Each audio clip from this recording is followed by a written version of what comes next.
Hello everyone, welcome to my YouTube channels. तो आज का मेरा टॉपिक है एनाटॉमी। ये बहुत ही इंटरेस्टिंग सा टॉपिक है मेडिकल फील्ड्स में। लेकिन ये जो बेसिक सा टॉपिक होता है, बहुत सारे स्टूडेंट्स को इसमें कंफ्यूजन क्रिएट होती है। और ज़्यादातर जो न्यू स्टूडेंट्स होते हैं मेडिकल फील्ड्स में, उनको सबसे ज़्यादा कन्फ्यूजन्स होती है। तो उन्हीं के लिए मैं ये बेसिक सा टॉपिक लेकर आई हूँ और इसको बहुत इजी वे में मैंने नोट्स तैयार किए हैं जो आपके लिए काफ़ी हेल्पफुल होंगे। तो इस वीडियो को बिल्कुल भी स्किप मत कीजिएगा, ध्यान से देखिए। चलिए हम स्टार्ट करते हैं। सबसे पहले ये देखेंगे कि एनाटॉमी क्या होती है, एनाटॉमी का मतलब क्या होता है। तो एनाटॉमी जो होती है, एनाटॉम वर्ड से लिया गया है, जिसका मतलब होता है कटिंग अप और डाइसेक्शन।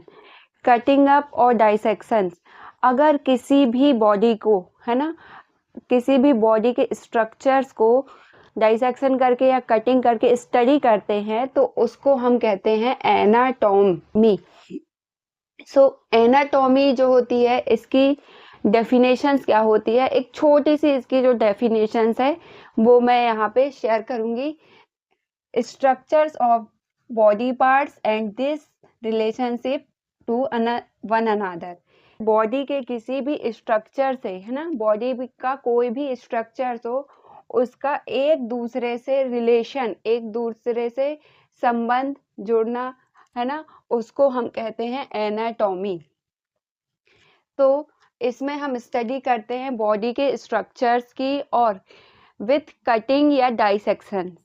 ओके, सो एनाटॉमी वर्ड क्या, कहाँ से आया, ये देखेंगे। एनाटॉमी जो है एक ग्रीक वर्ड है। एनाटॉमी क्या है, एक ग्रीक वर्ड होता है और इसके जो साइंटिस्ट है वो कोई पर्टिकुलर एक पर्सन नहीं है, है ना, जो इसकी जिसने खोज की है, कोई एक पर्टिकुलर पर्सन नहीं है। लेकिन इसके जो जनक माने जाते हैं वो है एंड्रियास वेसालियस, है ना। कि कौन है, एंड्रियास वेसालियस हैं जो इसके जनक माने जाते हैं। सो अब हम इसके देखते हैं कि सब डिविजन्स क्या होते हैं। एनाटॉमी को बहुत सारे डिविजन्स में डिवाइड किया गया है, अलग अलग इसके जो है टाइप्स दिए गए हैं, जिससे हमें क्लियरली समझ आ जाता है कि जो एनाटॉमी है, कौन सी बॉडी की कहाँ पर स्टडी की जाती है और उस स्टडी में क्या फंक्शंस होते हैं, क्या रिलेशन होता है, क्या स्ट्रक्चर्स ऐड होता है। ठीक है। सो अब हम देखेंगे इसमें एनाटॉमी के सब डिविजन्स होते हैं, वो होते हैं 11, है ना, मतलब 11 सब डिविजन्स है एनाटॉमी के, जिसके अंदर हमें डिटेल में पढ़ना है। बट मैं बहुत ही इजी वे में आप लोगों को बताऊंगी तो आपको उतना टफ नहीं लगेगा और आपको क्लियरली समझ में आएगा। सो हम सबसे पहले देखते हैं, इसका फर्स्ट होता है कैडवरिक एनाटॉमी। कैडवरिक एनाटॉमी क्या होती है, कैडवरिक मतलब होता है डेड बॉडी, है ना। कैडवरिक मतलब होता है डेड बॉडी।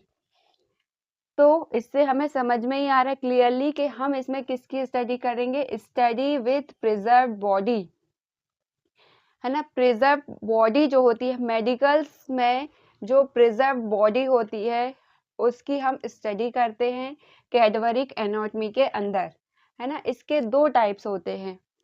जो कैडवरिक एनाटॉमी होती है, इसके भी दो पार्ट में डिवाइड किया गया है। पहला होता है इसका रीजनल एनाटॉमी। रीजनल एनाटॉमी का मतलब होता है रीजन, पार्ट्स से संबंधित, है ना। और सेकंड होता है सिस्टमिक एनाटॉमी। सिस्टम, जो बॉडी के अंदर सिस्टम होंगे, है ना, इसलिए इसको सिस्टमिक एनाटॉमी कहा गया है। तो हम इसमें फर्स्ट देखेंगे कि रीजनल एनाटॉमी क्या होती है। जो रीजनल एनाटॉमी होती है, इसमें हम क्या करते हैं, बॉडी के पर्टिकुलर पार्ट्स की स्टडी करते हैं, है ना। जैसे मान लीजिए स्टडी इन बॉडी पार्ट्स के, अपर लिम हो गया, जो हमारी बॉडी दो पार्ट में डिवाइड है, अपर लिम और लोअर लिम। अपर लिम में कौन कौन से स्ट्रक्चर्स आते हैं, हेड हो गया, हैंड्स हो गए, है ना। और लोअर लिम में हमारे जो स्ट्रक्चर्स आएंगे वो हो गया लेग हो गया और हिप्स हो गए।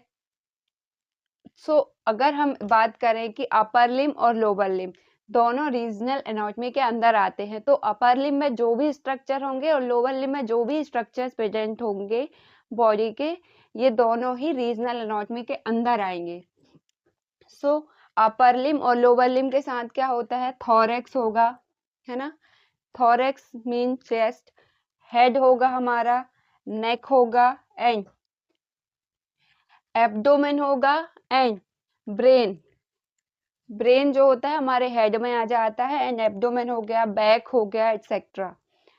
सो अब नेक्स्ट हम देखेंगे कि सिस्टमिक एनाटॉमी का मतलब क्या होता है। सिस्टमिक एनाटॉमी में हम स्टडी करते हैं सिस्टम्स के, जो बॉडी के अंदर, हमारी जो बॉडी है पूरी सिस्टम से मिलकर बनी हुई है। जैसे स्केलेटल सिस्टम, स्केलेटल सिस्टम जो होता है हमारी बॉडी में हड्डियों का ढांचा, इसको हम कहते हैं स्केलेटल सिस्टम, जिसकी स्टडी को हम कहेंगे ऑस्टियोलॉजी। एंड नेक्स्ट होता है हमारा मस्कुलर सिस्टम। मस्कुलर, पूरी बॉडी हमारी क्या है, मसल से भरी हुई है, तो मस्कुलर सिस्टम, इसकी जो स्टडी होती है उसको हम कहते हैं मायोलॉजी। मसल्स की स्टडी को हम कहेंगे मायोलॉजी। एंड नेक्स्ट हमारा वेस्कुलर सिस्टम।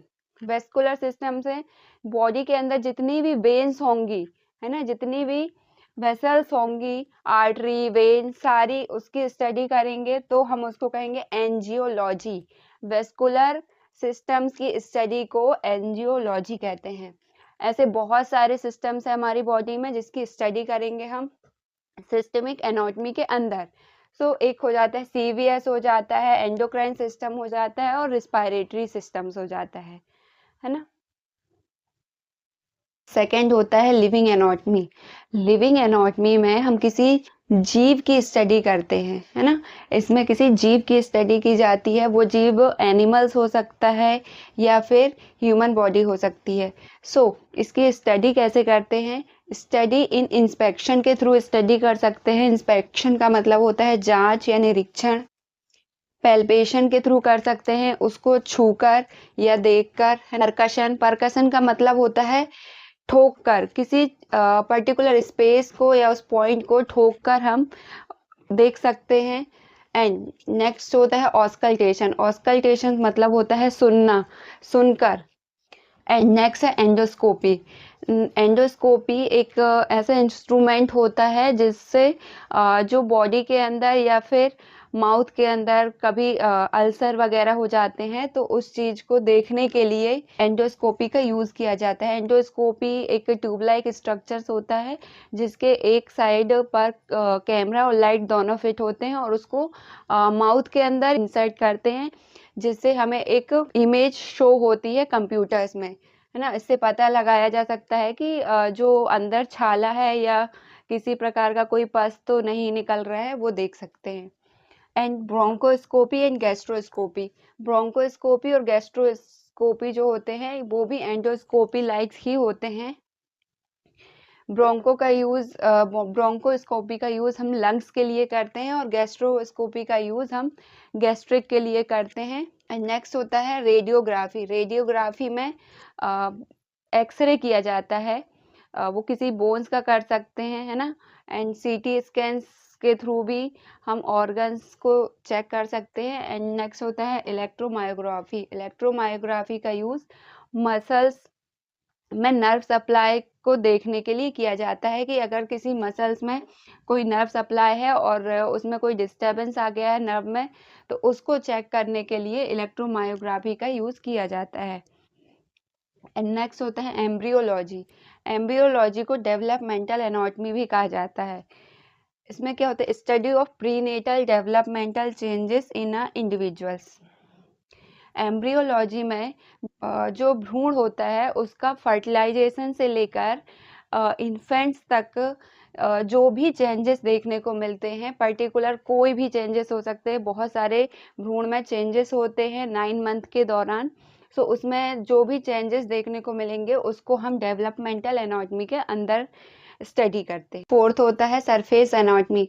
सरफेस एनाटॉमी को टोपोग्राफिक एनाटॉमी के नाम से भी जानते हैं हम। इसमें क्या होता है, is the study of deeper parts. इसमें हम जो डीप रिलेशंस होता है बॉडी का स्किन से, उसकी स्टडी करते हैं। And relation to the skin, जो स्किन से रिलेटेड जो भी हमारी बॉडी पार्ट्स है जो इनविजिबल होते हैं, जिनको हम इजीली विजिबल कर सकते हैं, देख सकते हैं और पैल्पेट कर सकते हैं, उन पार्ट्स की हम क्या करते हैं, इसमें स्टडी करते हैं। And it is helpful in clinical practice and surgical operations.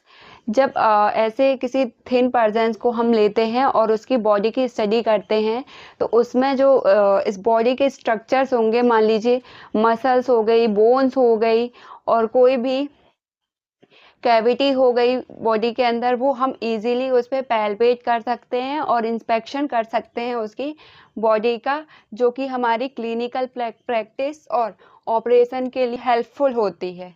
And next हमारा होता है हिस्टोलॉजी। हिस्टोलॉजी को हम माइक्रोस्कोपिक एनाटॉमी के नाम से भी जानते हैं। एंड इसमें हम स्टडी करते हैं टिश्यूज़ की, ऊतक की।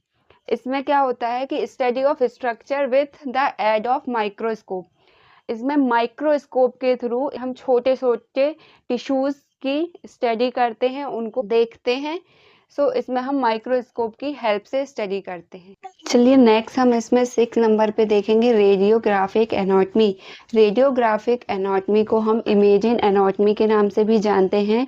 इसको इमेजिंग एनाटॉमी इसलिए कहते हैं क्योंकि इस एक्सरे कराते हैं किसी बॉडी के स्ट्रक्चर्स का, तो हमें एक रेडियोग्राफी इमेज मिलती है ना, इसीलिए हम इसको इमेजिंग एनाटॉमी कहते हैं। अब हम इसमें किस की स्टडी करते हैं वो देखते हैं। Study of the bones organs. इसमें हम बॉडी के बोन्स की, हड्डियों की और ऑर्गन्स उनकी स्टडी करते हैं। And by plane, by x-ray, है ना, and contrast radiography by ultrasound. एक कंट्रास्ट रेडियोग्राफी भी होती है जो अल्ट्रासाउंड्स के द्वारा की जाती है। एंड कंप्यूटराइज टोमोग्राफी, एक सीटी स्कैन भी होता है जो बोन्स और स्मॉल टिश्यूज को इमेजिन करने के लिए, को देखने के लिए हम सीटी स्कैन कराते हैं। एंड सेकंड हमारा होता है कंपैरेटिव एनाटॉमी। कंपैरेटिव एनाटॉमी में हम कंपैरिजन करते हैं एनिमल्स के स्ट्रक्चर्स और फंक्शंस की बॉडी पार्ट से, कि इसमें हम स्टडी क्या करते हैं, anatomy of the other animals.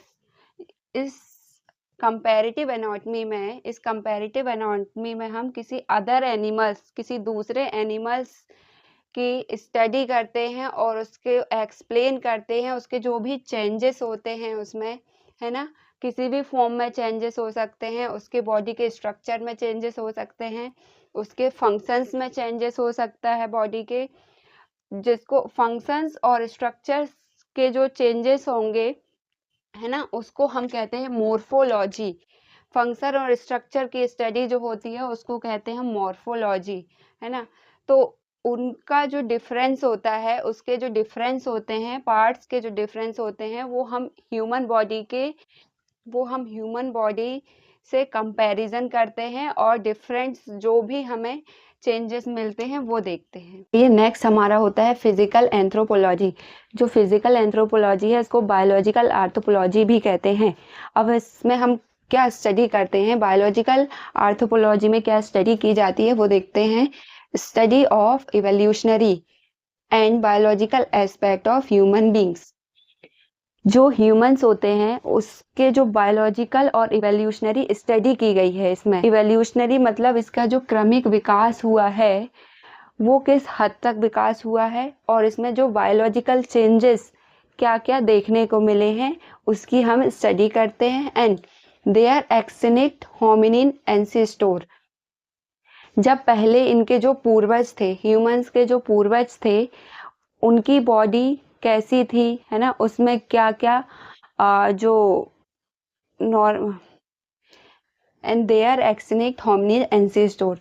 जो ह्यूमंस है उसके जो पूर्वज थे, पूर्वज से लेकर हमारी जो जनरेशन्स है ह्यूमंस की, उस जनरेशन तक बॉडी में क्या क्या चेंजेस आए हैं, बायोलॉजिकल और फिजिकल चेंजेस क्या क्या देखने को मिले हैं, है ना, और उसका विकास, ह्यूमंस का विकास कहाँ तक हुआ है, इसमें हम स्टडी करते हैं। And non human primates. जो नॉन ह्यूमन प्राइमेट्स क्या होते हैं, ये होते हैं गोरिल्ला लाइक चिंपांजी, है ना, इसकी भी अध्ययन हम इसी स्टडी के अंदर करते हैं। हमारा नई अप्लाइड एनाटॉमी, जो अप्लाइड एनाटॉमी होती है इसको क्लिनिकल एनाटॉमी भी कहते हैं। अब इसमें देखते हैं deals with the application of the anatomical knowledge. इसमें हम क्या करते हैं, जो हमने एनाटॉमिकल नॉलेज लिया है, ह्यूमन बॉडी की स्टडी करके जो नॉलेज गेन किया है, जो नॉलेज लिया है, उसका यूज़ हम मेडिकल और सर्जरी प्रैक्टिस में किस प्रकार से कर सकते हैं, है ना, किस प्रकार से हेल्प कर सकते हैं हम। लास्ट सेकंड है हमारा एक्सपेरिमेंटल एनाटॉमी। एक्सपेरिमेंटल एनाटॉमी के अंदर साइंटिस्ट या रिसर्चर्स स्टडी करते हैं, where researchers actively change one factor to see how it affects another factor. जो रिसर्चर्स होते हैं वो खुद से एक्टिवली ये चेंज करते हैं कि उन्होंने जो एक फैक्टर्स में चेंज किया है ना, तो उसका अफेक्ट्स अनदर फैक्टर्स पे क्या पड़ा, कैसे इफेक्ट्स पड़ा अनदर फैक्टर्स पे, और अलाउइंग देम टू फाइंड, ये फाइंड करेंगे, ये खोज करेंगे कि इसका जो अफेक्ट्स का कारण था और इफेक्ट्स है वो दोनों के बीच में क्या संबंध रहा।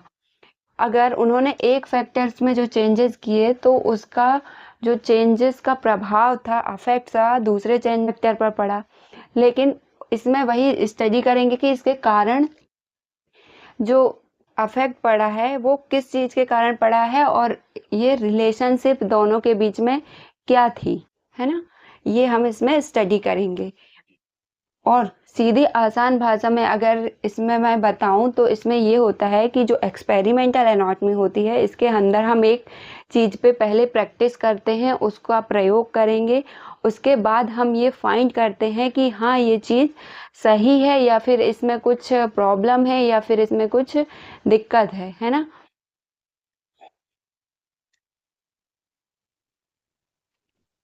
अगर मैं इजी लैंग्वेज में कहूँ तो एक्सपेरिमेंटल एनाटॉमी का मतलब ये होता है कि जो हम किसी चीज़ की रिसर्च करते हैं या उस पर सर्च कर रहे होते हैं तो हम उस पर क्या करते हैं, पहले उस पर प्रैक्टिस करते हैं, है ना, एक बार हम उसका एक्सपेरिमेंट करके देखते हैं, फिर उसके बाद जो भी हमें उसके अफेक्ट या चेंजेस देखने को मिलते हैं, है ना, या फिर हमने जो भी एक्सपेरिमेंट किया उसमें जो कमी रह गई उस चीज़ को हम फाइंड करते हैं, और उसके बाद हम जब फिर से रिसर्च करते हैं, फिर से एक्सपेरिमेंट करते हैं, तो उसमें हम उस चीज़ को सुधार करते हैं, उसमें हम चेंजेस करते हैं, वो गलती हम उसमें नहीं करते हैं जो हमने पहले फैक्टर में की है, पहले जो एक्सपेरिमेंट किया है उसमें जो गलती की है वो हम नेक्स्ट वाले एक्सपेरिमेंट में नहीं करेंगे। सो यही होता है एक्सपेरिमेंटल एनाटॉमी। लास्ट होता है हमारा genetic anatomy. Genetic anatomy basically हम इसमें जीन्स की स्टडी करते हैं, है ना, deals with the study of informations presents in the chromosomes. जो क्रोमोसोम्स होते हैं उसमें जो भी इंफॉर्मेशंस होती है या कोई भी चेंजेस होते हैं क्रोमोसोम्स में, उस इंफॉर्मेशंस की स्टडी करना, उसको हम कहते हैं जेनेटिक एनाटॉमी। चलिए यहीं पर हमारा ये टॉपिक ख़त्म होता है, और इस टॉपिक से रिलेटेड आपको जो भी डाउट्स हैं वो कमेंट बॉक्स पे आप कमेंट्स कर सकते हैं। And thank you for watching my video.